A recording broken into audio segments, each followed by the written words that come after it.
వసంతం రాకతో రంగుల పండుగ వచ్చేసింది. హోలీ అంటే కేవలం ఒక పండుగ కాదు, అది ఒక ఫీలింగ్, ఒక వైబ్. చెడుపై మంచి గెలుపునకు నిదర్శనంగా మొదలైన పండుగ ప్రస్తుతం స్నేహానికి, వినోదానికి చిహ్నంగా మారిపోయింది. సమస్యలు మరిచిపోయి ఆనందంగా గడపడానికి ఒక రోజు కావాలంటూ చిన్న పెద్ద తేలియాడిపోయే సమయంగా మారింది. అయితే ఈ వేడుకలో ప్రమాదం సైతం పొంచి ఉంది.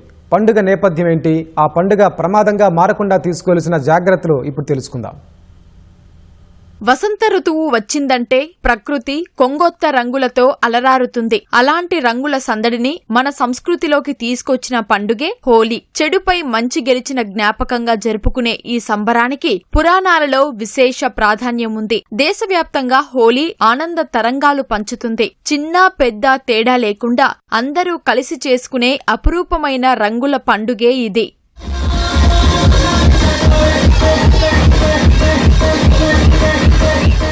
హోలీ అంటే రంగుల హరివిల్లు. ఉదయం నుంచే మిత్రులు, కుటుంబ సభ్యులు చిన్న పెద్ద పరస్పరం రంగులు చల్లుకుంటారు. నీటి బెలూన్లు, పిచ్కారీలతో పిల్లల సందడి వేరేలా ఉంటుంది. కొందరు పూలతో చేసిన సహజ రంగులు ఉపయోగిస్తారు. ప్రేమతో పూసిన రంగు మనసులను దగ్గర చేస్తుందనే నమ్మకంతో ఈ వేడుక జరుపుకుంటారు. మనసుల మధ్య దూరాలు చెరిపివేసేందుకు సమాజం ఈ పండుగను నడిపిస్తుంది అనేది జననానుడి.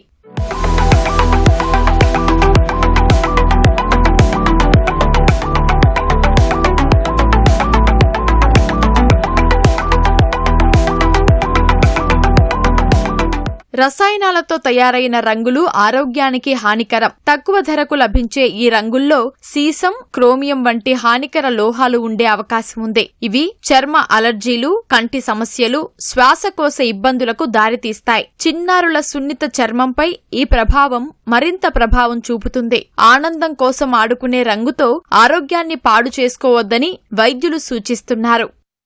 ముఖ్యంగా మనం ఎలాంటి వాడకూడదు అని అంటే, వీటిని వాడేటప్పుడు మనం ఎలాంటి కెమికల్ కలర్స్ ను వాడకూడదు.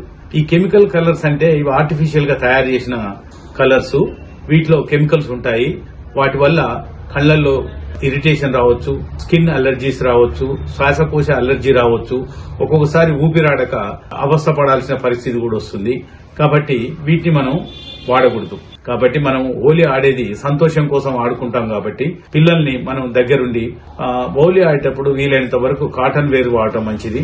సురక్షిత హోలీ కోసం సహజ రంగులనే ఉపయోగించడం మంచిదని వైద్యులు చెబుతున్నారు. పసుపు, కుంకుమ, చందనం, పువ్వుల పొడి లాంటి వాటితో ఇంట్లోనే రంగులు తయారు చేసుకోవచ్చు. చర్మానికి నూనె రాసుకోవడం, కళ్లకు గాగుల్స్, జుట్టుకు కవర్ ఉపయోగిస్తే రక్షణ ఉంటుందని వైద్యులు చెబుతున్నారు. నేచురల్ కలర్స్ అవి ఎలా తయారు చేస్తారంటే మోదుగు పూలతోని గాని, లేదా ఆకుకూరలు, కొన్ని పండ్లతోని గాని, పండ్ల రసాలతోని గాని, కొన్ని రకాలుగా సహజ సిద్ధంగా వచ్చేటటువంటి వాటితోని, కుంకుమతోని, పసుపుతోని తయారు చేస్తారు. ఇవి నేచురల్ కలర్స్, అంటే సహజ సిద్ధంగా మనకు వచ్చే కలర్స్ అంటారు. స్కిన్ ఫ్రెండ్లీ, స్కిన్ కి ఎలాంటి రియాక్షన్ ఇవ్వవు, ఐస్ కూడా ఇరిటేషన్ కలగనివ్వవు. శ్వాస తీసుకున్న వాటి వాసన చూసినప్పుడు మనకు ముక్కులో ఇరిటేషన్ కలిగి ఊపిరితిత్తులు అలర్జీ లాగా వచ్చి ఊపిరాడకుండా చేయటం అటువంటివి జరగవు. వీటిని చిన్నపిల్లలు, పెద్దలు, గర్భిణీలు అందరూ కూడా వీటిని సేఫ్ గా వాడుకోవచ్చు. హోలీ మన సంస్కృతి, మన ఆనందం, మన ఆరోగ్యంతో పాటు ప్రకృతిని కాపాడే బాధ్యత కూడా అని గుర్తించి జాగ్రత్తగా పండుగ జరుపుకోవాలని నిపుణులు సూచిస్తున్నారు.